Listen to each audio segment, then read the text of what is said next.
Krakshalo SDPU Ojay Kumar Dasni Tidilumbai Agortola Amsani Joto Thurung Bodoli Adorobai Kashanan Kumuri Kok Sablaika Armonjaka Yaksi Bodol Congress BJP Trinamool Congress Tiprahmatani Adongro Asale Koksa Panakazika Shautang Tanawo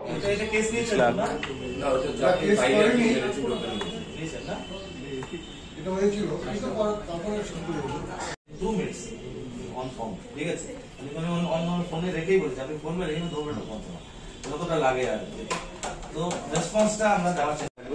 Mahatma গান্ধীতে 24 তারিখে ওনার জেলে একটা camp বসিয়ে দিলেন, এটা permanent থাকবে। এটা আমাদের সাদার সাব ডিভিশনে সব ওসি অল পোস্টের ওসি, মহিলা থানার ওসি আর প্রত্যেকটা পলিটিক্যাল পার্টির রিপ্রেজেন্টেটিভ ডেকে একটা পলিটিক্যাল পার্টি মিটিং করেছি।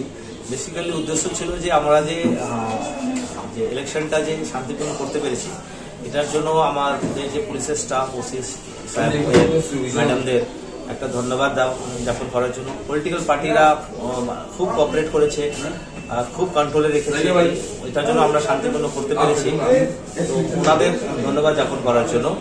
তাছাড়া এখন আমাদের যে পোস্ট ইলেকশন কিছু কিছু জায়গায় আমরা দেখতে পাচ্ছি, শুনতে পাচ্ছি ছোট মোটো ভায়োলেন্স হচ্ছে, এটা যেন সাদার সাব ডিভিশন হয়নি, এটা যেন না হয়, এটার জন্য একটা মানে আলোচনা করা।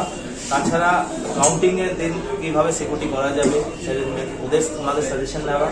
তাছাড়া এখন যে কাউন্টিং আর এই মাঝখানে আমাদের সাদারে এটা কন্ট্রোলেই আছে, এটা যেন কন্ট্রোলে থাকে, এটার জন্য যদি কোনো সাজেশন থাকে পলিটিক্যাল পার্টিদের কাছে এই সাজেশনটা নেওয়া।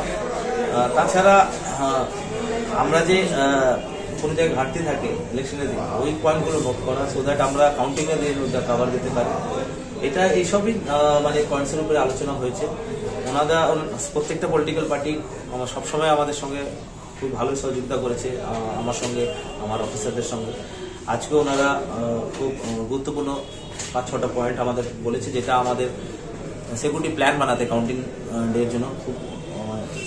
তাছাড়া যেটা আমাদের কাজ আইন এনফোর্সমেন্ট করা, তো আমরা এটাও ওনাদের একটা সচেতন বার্তা দিয়েছি যে যারা উচ্ছৃঙ্খল করতে পারে, তো কেউ তো অনেক ইনস্ট্রাকশন পায় না, কিন্তু করতে পারে, যে ওদের একটু বলে দিতে যে পুলিশ কিন্তু সিভিয়ার অ্যাকশন নেবে যদি সাদার পুলিশ সাব ডিভিশনে কোনো রকমের উচ্ছৃঙ্খলতা হয়, যেটাতে আম জনতার অসুবিধা হয় বা কোনো পাবলিক প্রপার্টি বা প্রাইভেট প্রপার্টি এফেক্ট হয়, এইরকম ক্ষেত্রে কিন্তু আমরা খুব স্ট্রিক্ট নিব। তো আমরা চাই না যে এরকম কোনো স্ট্রিক্ট অ্যাকশন নেওয়া হোক। তো এই সচেতন বার্তাটাও দেওয়া হয়েছে। ওনারা খুবই পজিটিভ, সব পলিটিক্যাল পার্টি খুব মানে আজ পর্যন্ত কোঅপারেট করেছে, আগামী দিনেও ওরা কোঅপারেট করার প্রস্তুতি নিয়েছে আর আমাকে কথা দিয়েছে যেমন কোনো ঘটনা মেজর এখানে ওরা দেবে না। ওরা নিজেদের পক্ষ থেকে মানে চেষ্টা করবে যে আমরা যেরকম মানে কালকা সিটিটাকে পিসফুল রাখতে পেরেছি ইলেকশনে, এটা ডিউরিং কাউন্টিং পর্যন্ত, কাউন্টিং এর পরেও থাকবে। আমরা কালকে আমাদের সাদার সাব ডিভিশনের 7-8টা যে কনস্টিটুয়েন্সি আসছে, ওদের ক্যান্ডিডেট, সব পার্টির ক্যান্ডিডেট ডাকবো, ওনাদেরও সাজেশন নিব, যে এই সাজেশনগুলো মিলিয়ে আমরা একটা কাউন্টিং ডে সিকিউরিটি প্ল্যান বানাবো। তাছাড়া প্রি কাউন্টিং আর পোস্ট কাউন্টিং মধ্যে ভায়োলেন্স না হওয়ার জন্য ওনাদের থেকেও সাজেশন নিব যে ওনারা কি চায়।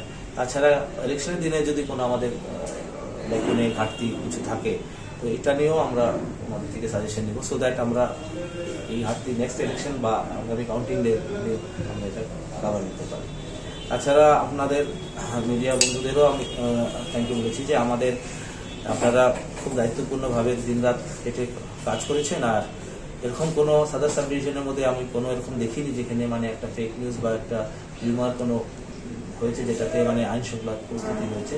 সবাই মানে নিউট্রালি আর ফ্যাকচুয়ালি রিপোর্টিং করেছে, এটার জন্য আপনাদের সবাই ধন্যবাদ, কারণ এটাতে আমাদের খুব সহযোগিতা হয়েছে সিচুয়েশনটা কন্ট্রোল রাখা। Thank you.